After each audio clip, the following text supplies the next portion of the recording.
I'm not gonna waste any time here. Across the Spider-Verse is incredible. Yeah, this is the best movie of the year, and it's not even close. It's also the best Spider-Man movie, and quite possibly the best comic book movie. I can't express enough how much I enjoyed this movie. Oh, sorry, I got so excited that I forgot to add in my channel name intro. Here it is. Across the Spider-Verse is great. I already really loved Into the Spider-Verse for how visually appealing it is and for introducing us to interesting characters that stand out from each other and how it's a compelling origin story, but this sequel does what a sequel should do and goes bigger.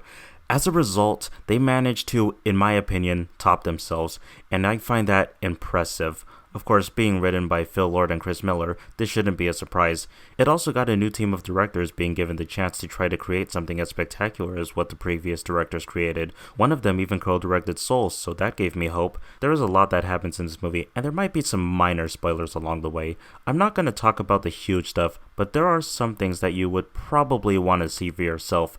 The first movie was already a visual masterpiece, but this one takes the animation and goes all out with it. A lot of creativity went into this, using different art styles to represent the different universes. It is so great seeing an animated movie get experimental with its visuals. It shows that they want to take risks. Around 1,000 animators worked on this, and it really paid off, having the characters and the different worlds have their own identity. No one ever feels like they're out of place. They blend in really well. I don't know how they managed to do it, but they did it. There's even a scene that's completely Lego stop motion, and it was made by a 14-year-old YouTube Lego animator, and it's fitting since Phil Lord and Chris Miller made the Lego movie. I just love seeing an animated movie be proud of being an animated movie. I stated in my Little Mermaid review that animation can be a stronger form of visual storytelling.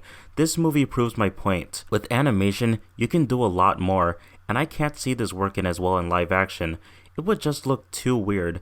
It's a very fast-paced movie, but you can still see everything that's happening, making the action more exciting and meaningful. It never felt like any time was being wasted.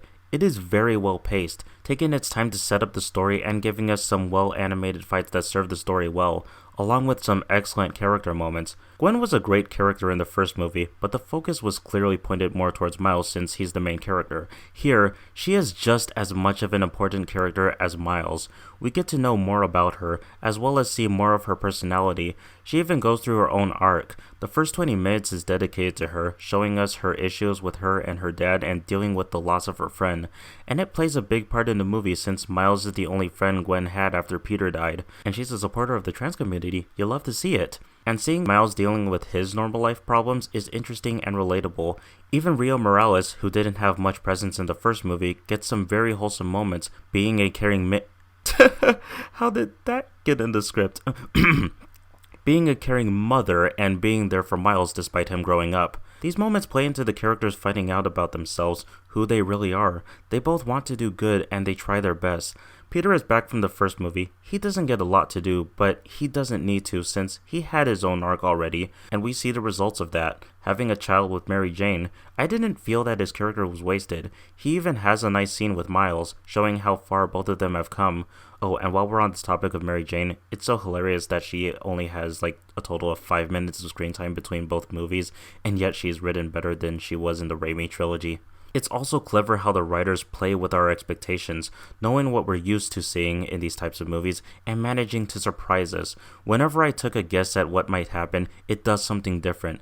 It doesn't follow typical tropes, making the movie all the more unpredictable, yet there are still little hints put in that can give you an idea of what's happening, which you might not pick up on first viewing, giving this movie rewatchability. There is also the Spot, a bad guy you've probably seen in marketing. His introduction has us believe that he's just a joke villain, one that Miles would fight at the beginning, and then that's the end of that. But the movie asks and answers the question, what if the joke villain ends up being a threat? Something Amazing Spider-Man 2 almost did but didn't go through with.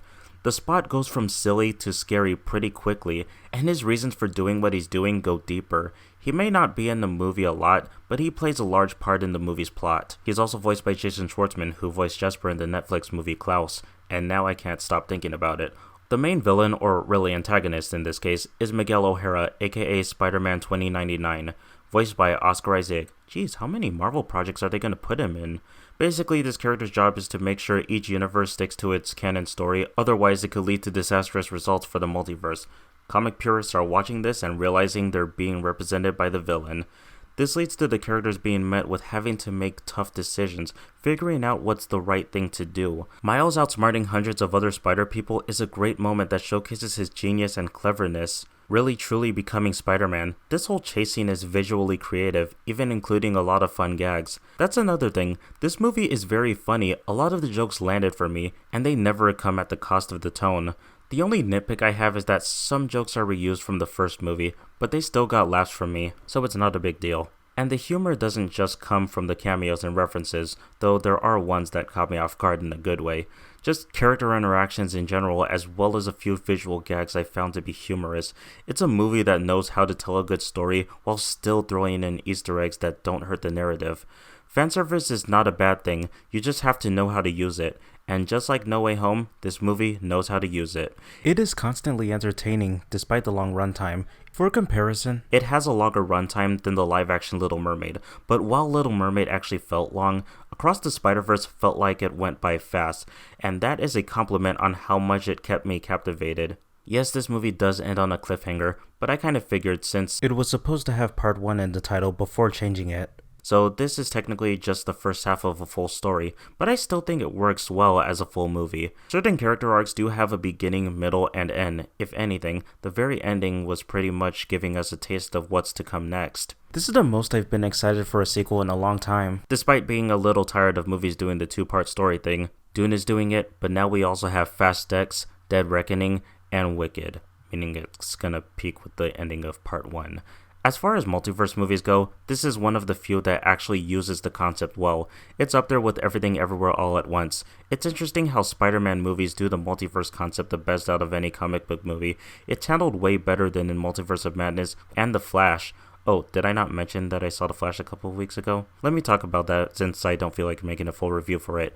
My expectations for it were low, but then I saw some critics saying it was one of the best DC films, and that gave me a little hope, but I don't know where that praise is coming from because, while good, it wasn't anything remarkable. It just felt very messy for most of the middle portion. Ezra Miller's performance was a little weak, not as weak as their performance in Trying to Forget the Things They Did, but Michael Keaton was pretty great, even though he wasn't given much to do.